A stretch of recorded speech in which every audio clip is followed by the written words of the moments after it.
Welcome to the UK OCR Community Podcast, presented by Obstacle Racing Media. Each episode, we'll be talking to race directors, elite runners, weekend warriors, and frankly, anyone else from the UK OCR scene that will talk to us. Here is your host, Alan, aka Muddy Duck. Anywhere in Chicken Town. The bloody scene is bloody sad. The bloody news is bloody bad. Keri, Wallce, what an amazing person to have on our podcast, especially after we gave loads of your books away as prizes. Welcome to the UK OCR podcast. How are you? I'm fine, thank you. Thanks for having me. Oh, no, you're welcome. You're welcome. Up there in sunny Scotland, am I right saying you live up there in sunny Scotland? Do you know what? It actually is sunny, and it might be the only day this summer it's been sunny. It's been horrendous this summer, but right this minute it's sunny outside. And it is too in Barnsley as well, which makes a change from in Yorkshire. Everyone knows, all my listeners know, we get rain, and probably a little bit more rain throughout the year. But yeah, the forces have come together to bring us together on a sunny day. So brilliant. I'm not going to talk about your book first. As all my listeners know, I like to find out about the person that we're interviewing and that. And I mean, it's great because you've got a website, Girls on Hills. So I didn't even have to do any research about you because it's all on there. Yeah, made it easy for you. You made it super easy. But let's go back before Girls on Hills and everything else. I mean, what got you into running? So I suppose I grew up with in a sporty family, played lots of different sports, but never really, like, running was not really on the agenda. So I mostly played hockey and various other bits and bobs. And then I suppose it wasn't really until I was in my 20s that I thought to myself, I guess I had done like track and stuff at school, but it was in my 20s when I turned to running for fitness. And like many of us, I started on the road. So I just thought, I'll just do some running. So I started running on the road and really quickly realised how injury prone I am on the road and started to switch it up with trail running. And I thought, I don't know why I'm even switching it up. I just go trail running. So I just ditched road running and got into trail running. I absolutely loved it. But I'd also kind of had an interest in rock climbing and I wanted to get into that. And yeah, the two things kind of came about together on like a 3 Peaks challenge that I did, sort of like go and do Scarfell and Snowdon and Ben Nevis. And it was like one of these big charity things that so many people do. But I had a bit of a harrowing experience because on the Ben, which was like the first mountain in my life with a big group on this charity walk, we came across a mountain rescue incident, which we ended up getting a bit embroiled in and helping out with.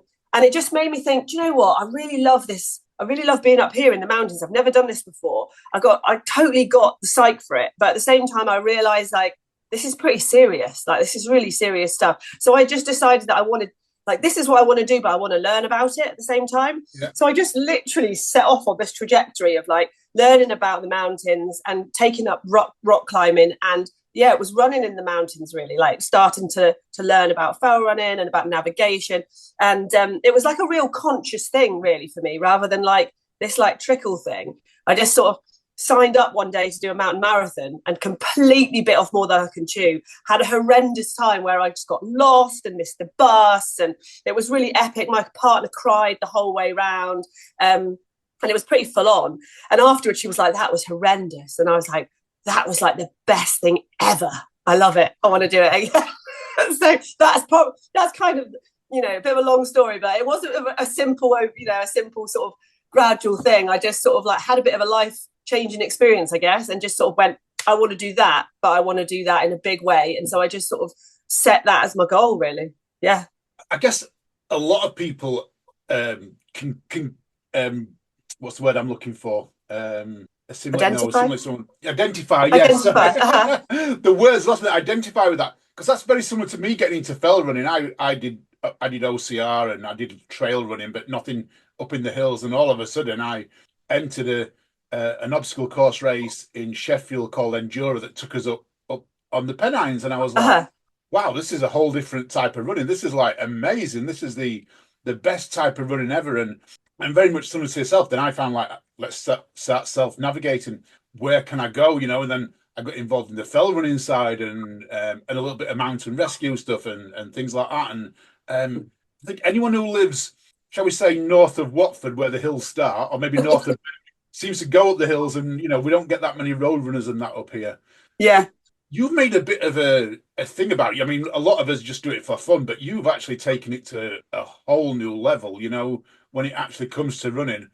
I mean, you've done Bob Graham, Paddy Buckley, Charlie Ramsey. You've done so many events, so many, I guess, bucket list events. These are the things that are on my bucket list. I mean, I've only been running 10 years, so these are things that are on my bucket list to do and that.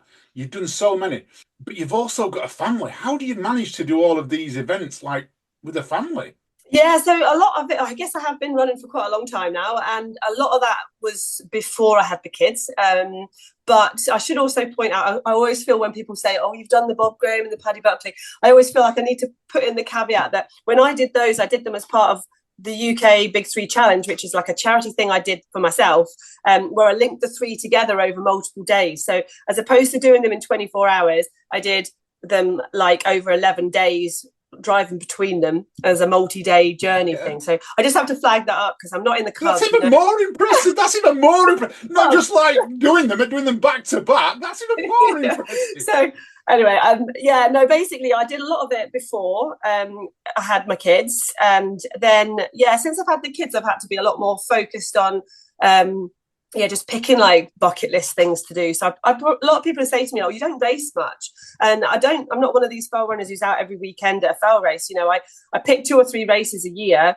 And that's all I have time for with family, and sometimes less. But I'm, in the hills, most days, because I just live in the middle of Glencoe. So it's quite convenient. So I do a lot of fell running, but I don't do a lot of fell racing, if you get my meaning. I get exactly the meaning. Do you run virtually every day then? I'm a 3-4 times a person week, 10 miles. I try and get out for 10 miles every time I go. I think it depends if I'm in a training mode or if I'm in like just a fun mode, so like with where I live, I think I just go, I can be a bit fair weather these days. So I'm like, oh, it's a great day, I'll go out, I don't feel the need to go out when it's really miserable all the time. I've done enough of that. But at the same time, if I'm training for something, which I've just started training now to do the Arc of Attrition in January next year, I'll make myself go out most days. I do obviously have rest days, but do try and get out most days, and building up now to January. I get that. So with a son today, I'm actually stopping you from going running because you should be out there. Yeah, I'll forgive you. Thank you. It's like a lovely sunny day this summer and I'm on a podcast. These things happen. I do, it's true. I don't mind. I mean, you quickly talk about the website Girls on Hills. I became aware of this quite a while back through Nikki Spinks. Being there, I've ran in a few races that she's running. She's left me from the dust, I'm going to say I'm absolutely amazing runner. And she goes up hills like a mountain goat. I've never seen anyone track up hills so fast, even in men. What brought about Girls on Hills? Where did that come from? Yeah, so it came about because, as I mentioned, I've been running for a long time. I also got into climbing and mountaineering and all those kinds of things. But it was always a hobby, rather than work. So my background is in science. So I was working down in Oban in a science lab down there for over 10 years.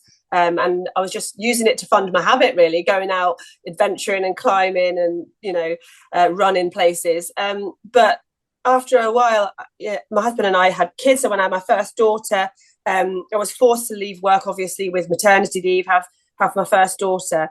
And when I went back to work, I found it really difficult because I was going part-time, and I live in the Highlands, right? So I had quite a commute to get to work, and she had to go to a childminder or a nursery. And I really struggled to get back into the workplace, leaving her for such long hours. And basically the running just had to completely go by the wayside. So I just ended up not feeling like me. I think I was doing about 5K a week in my lunch break, and I just felt like I'd left all the things I love behind. And it had just become all about, work and, being a mum.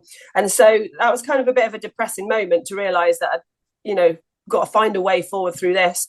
So I ended up leaving my job. I'd actually set up Girls on Hills during maternity leave, just as a bit of a sort of I want to say a side hustle, but it wasn't about money. It was about like just having something that gave me back a bit of me, like something like a hobby. So Nancy and I set this up kind of just as a bit of a hobby, and it was like 3 weekends a year. But within the first year, it kind of grew so much that I started thinking maybe I could just leave my job. Not because it was making loads of money, but because I sort of realized that that's what I wanted to do, and I was willing to take a big pay cut to do it. So in the end, my husband and I decided to just like, commit really. So I left my job, my big job, and started to just, mix up being a stay-at-home mum with part-time guided running business. And so, yeah, I just made a bit of a leap, but it was really driven by the fact that having kids really changed the work-life balance, I guess. Yeah, I get that, children come and I speak to many people who say that, priorities change, people in high profile jobs, all of a sudden don't want to be working 12-hour days. They want to be working less hours, and they want to be spending more time with children. And if you can find something that balances both and get that work-life balance, especially while they're young, it's absolutely perfect. When I look at your website, it's quite strange. It's as though your website mirrors our podcast, because you do something called the Swift Half. Yeah. Which all my listeners know, that is actually one of the names of one of our podcasts that we put out every Friday. I actually didn't know that. Yeah. How funny. Which is strange. Slightly different. Our Swift Half is based in a pub where we drink and talk running. And yours is a climb half the Munros in Glencoe in half a day. Yeah. It's a slightly different thing. Slightly different, yeah. The idea for the name just came from the fact that, it was half the Munros, and we partnered up with the Clackaig Inn, which is like our local like outdoor pub, if you like. So it just seemed like a good idea to like call it the Swift Half. So yeah, that's where that came about. And the first line of it as well is another name of one of our other podcasts, because you call it a pint size challenge, and we have the pint size OCR challenge, which is aimed at kids. So when I looked at this, I was like, oh wow, how connected. I can honestly tell you that's not deliberate, but yeah, how funny. I know it's not deliberate, but it's so amazing that, like things like that, there's a parallels, huge crossover and parallels and things like that. Out of all your challenges that you're on there, because you've got quite a few challenges, which is your favourite? Of my own challenges, yeah, I think so. People have always asked me a lot, like with the book, which is your favourite challenge and what's the challenge you love the best? And I have to say, like, I've got quite obsessed over the last few years with like the Ramsey round and the Tranters round. And I think probably the Tranters round is my kind of favourite challenge, because I feel like it's all the best bits of the area that I live in. And it's a good distance, sort of intermediate. I say intermediate distance, but it's it's shorter than a Ramsey round. And so all the big three kind of thing. And it's just such great terrain. Like, it's maybe not super runnable like the fells in the lakes or, the peaks or in Yorkshire, but I think, I think it's got just brilliant technical ground and beautiful big mountains. So yeah, that would be my favourite. Oh, I can't wait to go up to. I haven't done much running in Scotland and up that way. I've been to the lakes, and done quite a few of the peaks in the lakes and that. I need to go to Scotland. You do. It's always put me off though, because I hear nothing about midges up there. Everyone tells me that I've got to wear so much protection, otherwise I'm going to get bit to eye. Yeah, what they don't tell you is that midges don't care about runners, right? So everyone else is getting midged, but as long as as long as you're moving, you're all right. So just don't stop, right? Well, that's sometimes easier said than done. And to be fair, Glencoe is probably one of the worst places in that it's quite a wet place. But yeah, I think because they don't like the breeze, and we, mostly have a pretty strong breeze. And yeah, if you're moving, it's not an issue. It's only really if you stop and have a picnic or camp or something. So yeah, I don't really notice. I really don't notice it. It stops me from gardening, and that's a good thing. I have got a plan to go up there in the next few years, because I do believe it's the Glencoe area, because I think that's the shortest space between the North Sea and the Atlantic. Am I right in saying that? It's like 60-something miles? Yeah, maybe. I didn't realise that. I've never heard that before, but yeah, quite possibly. Yeah. So I know me and my friends, we've got plans to go, because we want to run from coast to coast. Yeah, and yeah. Of course, we're thinking, let's go for the shortest distance. Yeah, and I'm sure we've worked out that it's somewhere up there. So yeah. That's funny. Yeah, I'm going up there in a few weeks. Good challenge. I like it. This episode is brought to you in conjunction with our partners Immerse Recovery. They're the home of recovery for everyday and world-class athletes, offering a range of products like ice baths to help you recover, ready for your next workout. And hey, I get it, you might already have an ice bath. But still, check out their website. There's plenty there that might just help you, like a floating thermometer to ensure the bath is extra cold. Or if you're up for an upgrade, their Peak Performance Tub actually lets you lie down. Me, I'm a fan of their microfiber towel hoodie, perfect for stepping out of the bath into something warm. So, head over to immerserecovery.co.uk and use code UKHXR15 for 15% off the entire range. Again, that code is UKHXR15. Immerse Recovery. We go again. And now, back to the show. Yeah, I like doing different things. You know, it's like, and I know you've got an FKT, and I held an FKT as well for a while, close to where I lived, back in when COVID was around and that. And I loved it when FKTs, because COVID hit. Yeah. And then all of a sudden FKTs came out, and it was that's what this book was supposed to do. So I wrote it during COVID, but there were so many hiccups along the way. It's taken like practically 4 years to get it out. So it was actually in response to exactly that sort of flurry and interest in running challenges and FKTs that kind of sparked the idea behind the book. And that's great, because that's exactly what a lot of us did during COVID. We went out and found new routes. And that's where it brought me to like some of the challenges I've done in the past, you know, and especially for the last 3 years. And my listeners know all about them, so we're not going to go all the way down that route. When you wrote the book, then, and was it the first FKT? So if I'm looking at your thing, you've got the FKT. Let me just go back onto it. I'm guaranteed to lose the page that I'm always on, aren't I? When I was looking for you.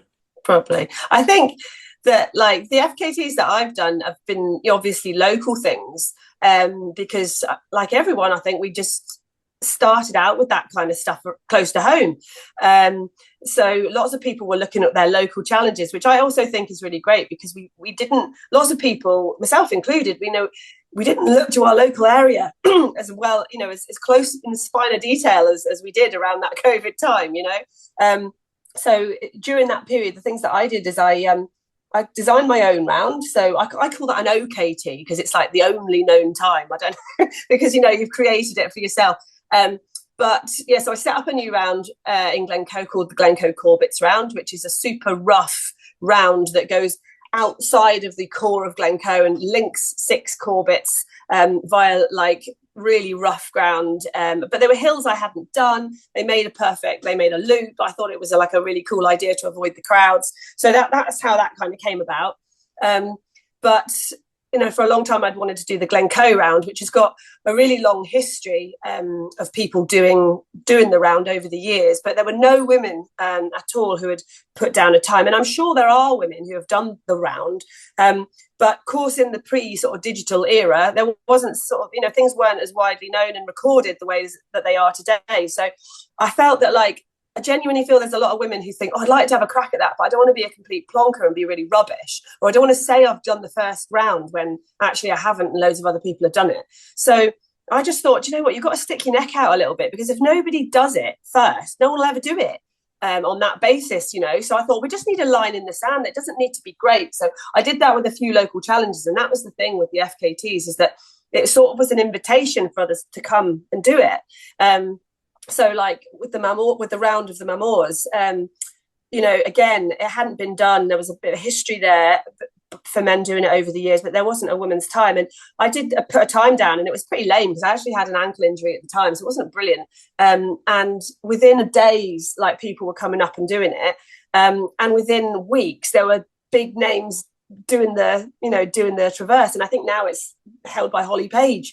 So, you know, like, just by drawing a line in the sand, it opened the floodgates for like even some elite runners to come and have a crack at it. And now we have a really respectable FKT on that, which I just think is great. So yeah, that for me, that was part of that whole thinking about FKTs, was coming from a women's angle. There's loads. So when I wrote the book, I noticed that there are loads of really amazing running trails with long heritage of people doing them as running challenges that still don't have a women's time. It's quite striking. So get out there. It is. You're actually quite right. Is that a lot of the FKTs that I sort of looked at when I was doing them, they were all held by men, and there was like no women had even put a time down. No, and if you look through the book, you'll find some that say no women's time, no women's time. You know, and I find that's really interesting. And I think it's that reticence about. It's not like, oh, I've never thought of that before. It's more like, oh, I don't want to say I'm the first person when I'm not. And it's, you know, being conscious of being a bit, putting yourself out there and claiming something that's not, you know. So I think everybody, can be a bit anxious about that. And I think as well, like, in terms of creating rounds, I think, you know, you look at a lot of the big rounds and big challenges, they've been created or set up by men. And so, I just would encourage women to think, you know, I can set up my own round or my own challenge, or, you know, there's not that many out there. And, you know, you're just, have a crack at it. It's great to create your own, because you can have a bit of you in there, a bit of personal, you know, it's got that personal touch, and it means more to you, you know.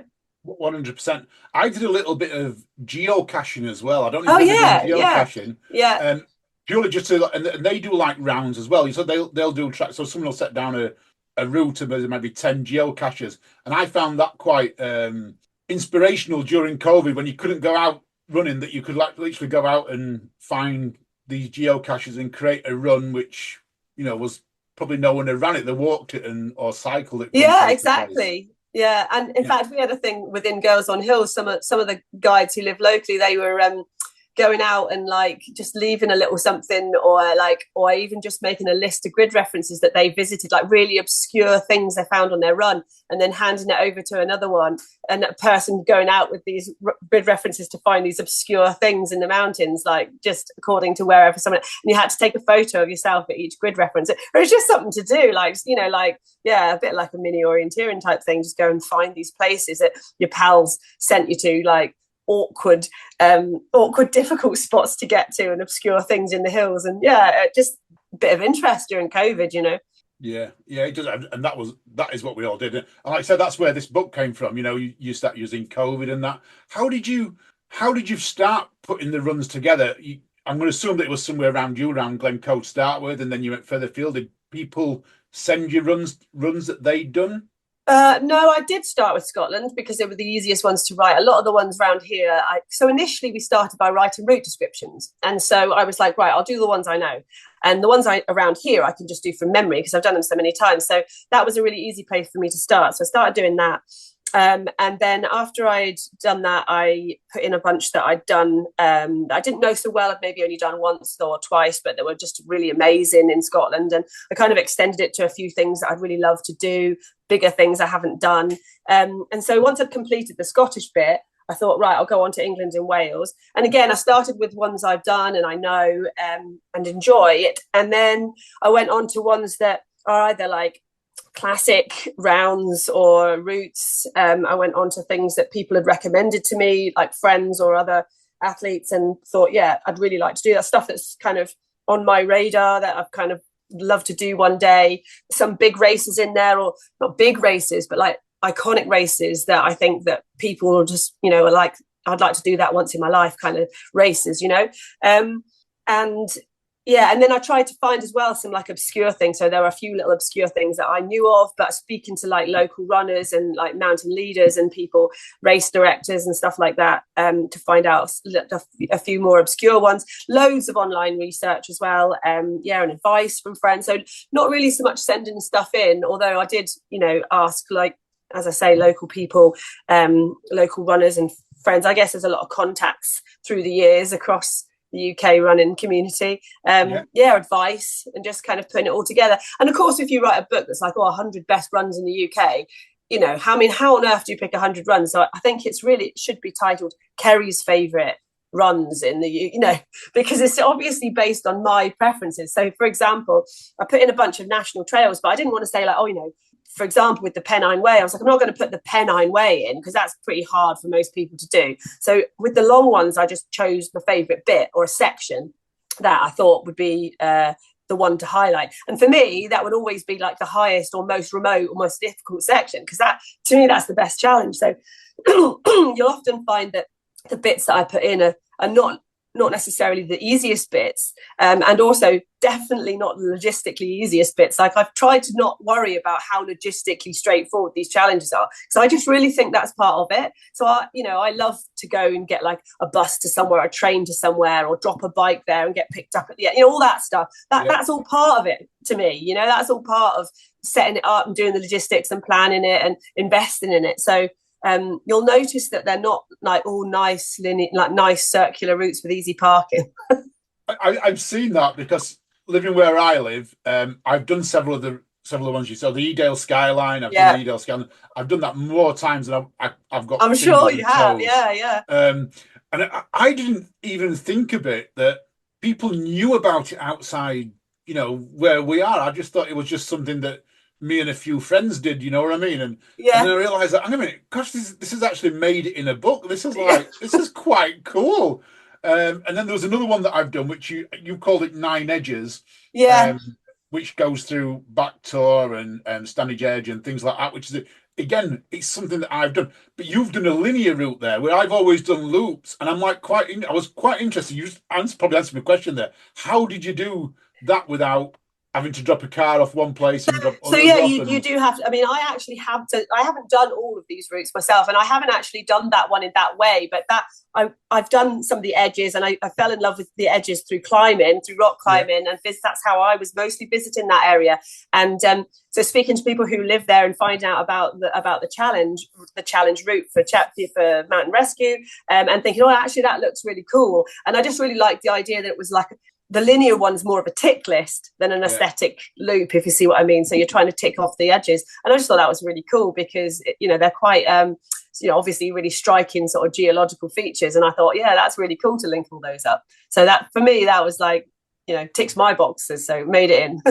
Exactly. I mean, but the way you just said then, leave a bike somewhere. And I've never even thought about that. So I'm actually thinking in my head, as you had mentioned that, I'm thinking, okay, so I can actually do this. I can go to one side, drop my bike off, take the car to the other side, lock it up. Obviously, we live in Sheffield. Make sure we lock it up. And then I can cycle back to where and then the thinking is always like, what am I going to feel like at the end? I'm not going to feel like cycling my bike back. Or you're either the sort of person who cycles out to the start, and then you think to yourself, will I just not get started if I've already done a bike ride? Like, well, that put me off. Or will a bike ride at the end put you off? But for me, like a bike ride at the end, I'm so stoked that I finished it. I don't really care about the bike ride at the end. So I quite often would have a bike at the other end. But see, if I was going to catch a bus or a train, you'd always want to catch that first and run back, because you never know. You don't want to be running with the feeling that you might miss the bus or the train. So it's like which way round you do it and all that sort of side of it. I find that really fun. Where we are up in the Scottish Highlands, obviously, we've got quite a few lochs and ferries. The trains go obviously up the west coast, so there's some quite remote train stations. So linking things with trains and like ferry crossings and bikes is really fun. And swimming, I mean, I'm not a swimmer, but I think that's great. If you ride a bike and swim and run, what cool adventures you could plan by dropping all your kit and linking it all up. I'm not surprised that Bob Graham round became a thing. I can't let my friends listen to this, my close friends, because they will now come up with something that's going to involve swimming, biking, and things. And like that's really the danger, isn't it? Triathlon. Yeah. Is there any challenge that you've done that became your 101 challenge? So we know we've got 100 in here. Is there one that you wanted to put in but you had to leave out? Good question. So I put the Coolin Ridge Traverse in there. Obviously, again, that's very much in my favorite type of running, and it got taken out because it's not running. I just flagged that up for everyone. That's why we took it out, because realistically it's got proper graded rock climbing along its length, and it's extremely technical, and it's not something to just go have a crack at. But obviously there are FKTs along that, and the likes of Finlay Wild, who you'll probably all know, I think he still currently holds the FKT for that summer traverse, and I think it's Kelly Roberts, is it, holds it for the women. But it is a mix-up. It's one of those mix-ups I just mentioned, mixing climbing with running, and it's very, very technical. But I've done the Ridge Traverse, but I've never really done it as a try to do it as a speed thing, and I'd like to go back and see how long it takes me to do it in that way. But I also wanted to include it because it's definitely down the bucket list end of challenges. But I was very aware that, it's not straightforward in terms of safety, and I didn't want to encourage loads of people to go and do something really reckless. So we took that one out. Oh, it sounds amazing though. Yeah, I mean, I think it's very much a mountaineering, adventure, and so you'd probably be like with ropes and harnesses and stuff, unless you're very proficient at solo climbing, and I'm not. So for me, that would be like I'd need to do it with a rope for some sections. And I've done running rope challenges here in Glencoe. So I did the Glencoe Classic Rock Challenge in 2021 with my husband, and that was basically linking all the classic rock climbs in Glencoe in 24 hours by running between them and taking all lightweight kit and stuff. So it interests me, but I realised that it's maybe not very mainstream, so we took that one out. Oh wow! I'm not a rock climber, as people know. I've done it just for training, but I'm not really a rock climber. I'm a little bit too big for a rock climber, shall we say? So you just mentioned you haven't done them all. Which one of the book haven't you done that you're going to set your sights on? Yeah, so I think there's a few, obviously. Well, in fact, there's loads. Obviously, this was part of the emphasis on writing it in the first place. But two sort of jump out. One would be so I'd really like to do the Dragon's Back race, but I'm not sure if I'm totally set on the format there. So I think I might actually like to do it more as an adventure of my own and go sort of fast packing along the Cambrian Way. I think that would be really cool. So that would be one for the future. But I haven't completely written off the Dragon's Back race. I did previously have an entry and I had to pull out because I was moving house. But I think, maybe I need to build up to that one a bit more in my head. And then the other one is the Southwest Coastal Path, just because I think it's so fascinating and varied, and it's where I'm from. So I was born in North Cornwall, and that's where all my family are, which is partly why I've signed up to do the Arc of Attrition this year, because it was always on my bucket list. And so, this was going to be the year that I was going to do that. So that would be my first race on the coastal path. But I think it's so huge, the Southwest Coastal Path. It'd have to be like a really big, like a holiday. And you'd have to I'd like to do it like as a stage thing, and just like make it into a really cool holiday. And I sort of feel like that's going to be in the future at some point, go and do the Southwest Coastal Path.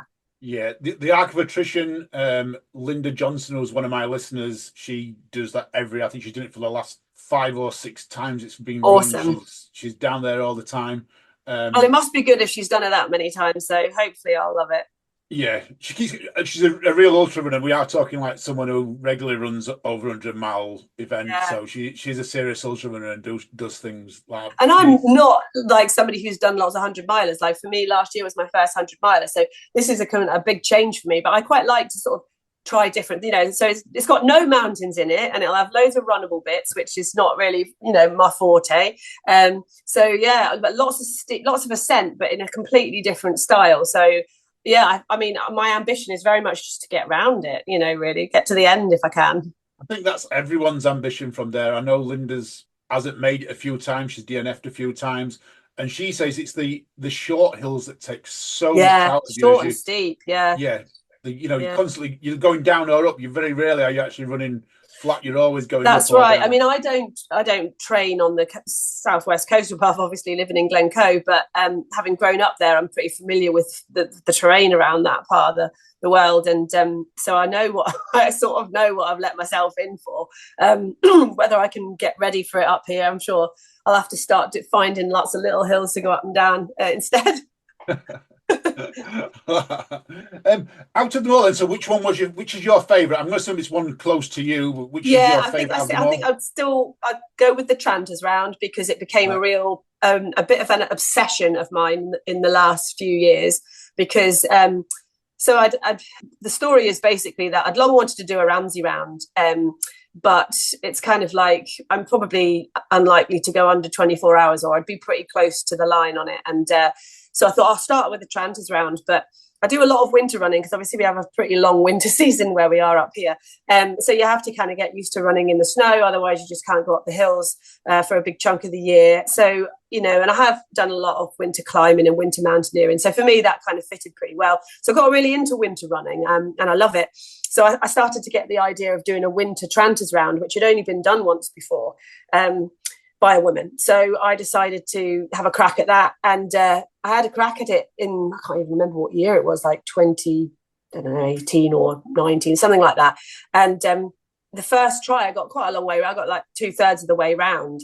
But my support runner, I only had one support runner with me, got injured and he wanted to go down. And I didn't want to finish it on my own in the dark.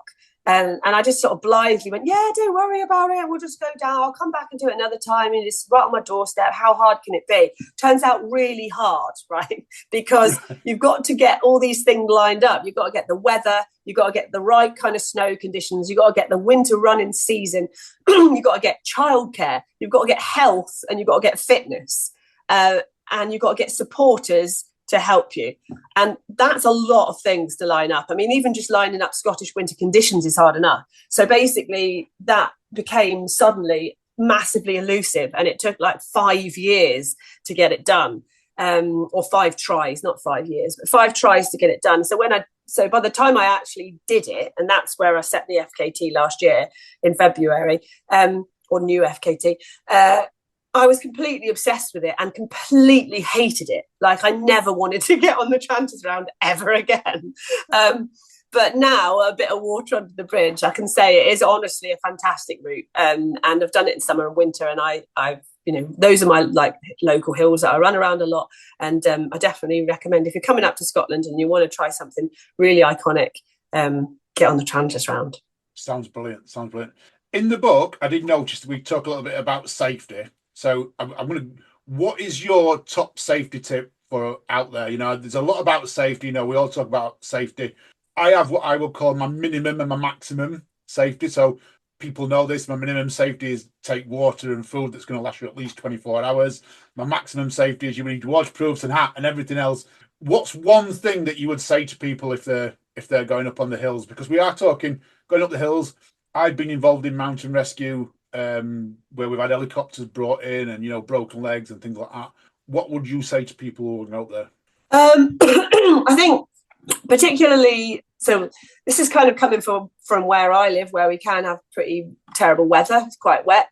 I think that the Scottish climate and the UK climate, the mountains that we have in the UK, we have like a unique set of conditions sometimes for the weather, in that we're not that cold. It's not super cold most of the time, but it's very wet, and we also have the wind, and the weather is really, really changeable. And I think all these things kind of add together to make a bit of a perfect storm, and if you excuse the pun, around people kind of underestimating the British weather and thereby underestimating the British mountains. Because I think, and you notice it most when people come from overseas, because they go, they're tiny mountains. They're really not that like impressive. How hard can it be, right? But obviously, particularly in Scotland, we don't really have a lot of trails. There's no signage anywhere really in the UK on the mountains telling you where the trails are. It's not like in the Alps where everything tells you how many minutes it's going to take to get everywhere you want to go. And yeah, it's not even that cold. But of course, when you get wet and you add in that wind chill, it's like the perfect conditions for hypothermia, And I think it really struck me, like I was involved in that the first year that the mountain marathon got cancelled, which was just like really, really wet and really, really windy. And I can't even remember what year it was, but I met so many people who were hypothermic. And I guess I was probably borderline myself at times. And I think it just struck me how the biggest safety feature is being able to cope with even the worst case scenario with the weather. So I tend to recommend like going really, like, you said about the maximum. Yeah. I tend to sort of, and that maybe that's partly because I'm based up here in Scotland, but like I tend to recommend people to go with the maximum in terms of like, their layering systems, their waterproofs and their stuff like that, because obviously the weather can just change really short notice, and forecasts, are only so good. And yeah, I think that's the biggest thing for your safety. If you're too cold to do anything, you can't navigate. Even if you're a great navigator, you can't think straight. So I think it comes down to having the right kit. But it's not just having the right kit for the worst case scenario. It's having the kit and being willing to put it on. I've seen people doing races who are hypothermic with all their kit in their bag, and you're just like, put your layers on. But of course you get too cold to think about it, so it's just putting it on early enough. I think this is particularly with mountain running, but I guess it also applies to like really remote trail running. you know, you get into remote places. If you don't look after yourself, you can't. All the rest of it's irrelevant, you know.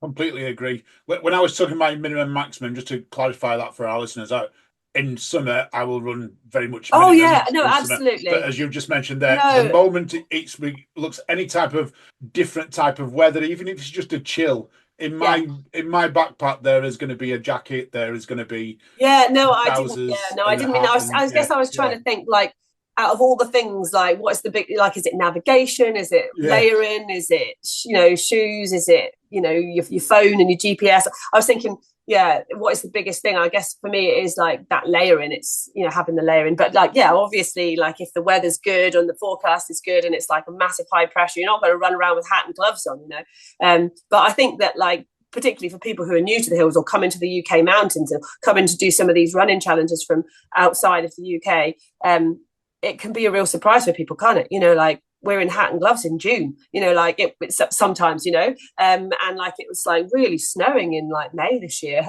up in Knockharbour on the hills. So bizarre, you know. Too right. And I mean, one of the things I always mention to runners that are going up in the hills is, and there's a big thing now with clothing for running. They're trying to make clothing that like blends in with the background. So I'm seeing some companies making green T-shirts, you know, like camouflage T-shirts, if you like, and shorts. And I'm thinking, no, if you're going to go up in the hills, wear something bright, guys. Don't wear black. Don't wear camouflage clothing. If you have an accent, you want someone to see you, wear blue, red. You know, and it's the same like with head torches, because people will often be like, oh, I'm only going on a short run, like I don't need my head torch because I'm not going to get like benighted. And that might be the case, but obviously you carry the head torch for when something goes wrong and you can't move and you've broken your leg or you can't get off the hill, and then of course nighttime will come. And I think from having been on the mountain rescue team myself, I've seen how useful it is for like in a search, if people have got a head torch, you know, just to switch it onto like a strobe setting and you can, you know, see like a light from miles away on a clear night and you'd be like, oh, they're over there, look, I see a light. Whereas like just searching for somebody who's sort of generically in the mountains in Glencoe or wherever area that you're talking about is quite hard. So, you know, it's a bit like anything, like a whistle or, you know, having your phone, but having a torch is just like, it can also be really, it's not just about being able to find your way in the dark. It might actually be about signaling where you are, you know.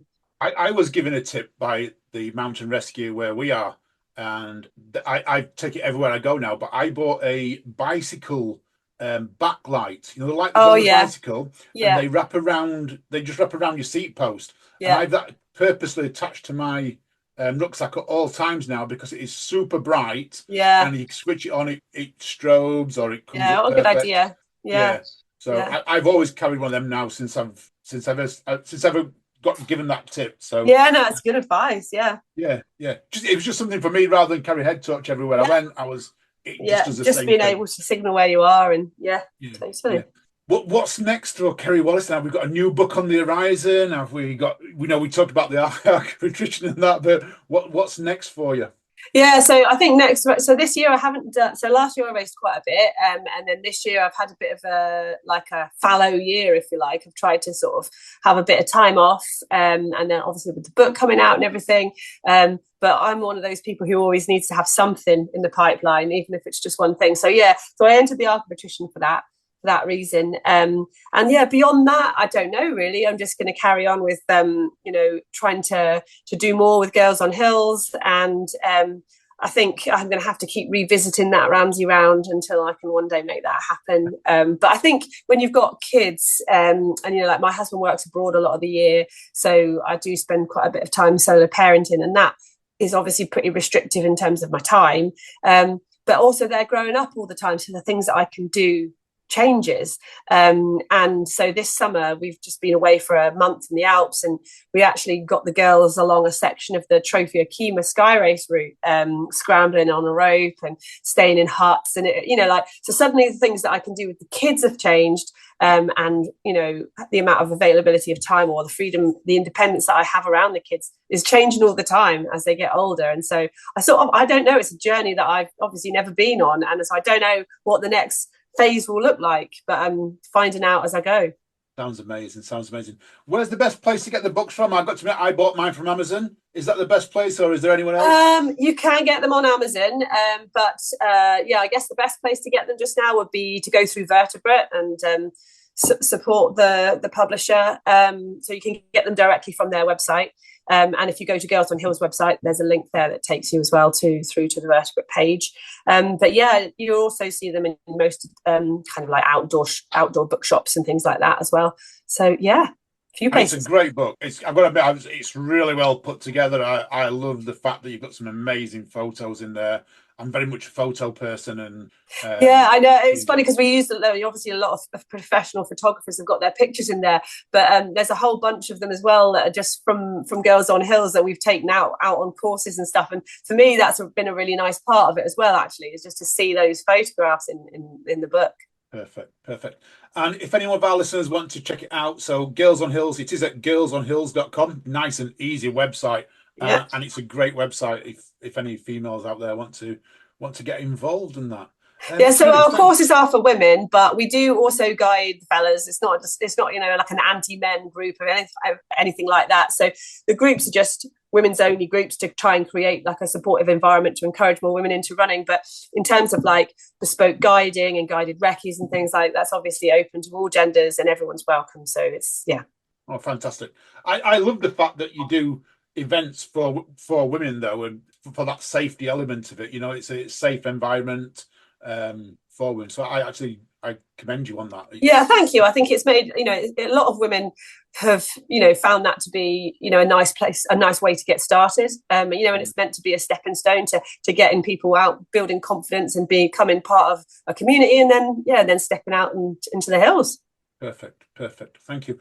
Much appreciated. Do you want to give a shout out to anyone or anyone else before I let you go, Keri? Oh, just a big thank you to Vertebrate and also to my co-founder, colleague Nancy at Girls on Hills. And obviously all friends and family and contributors who have helped with the book.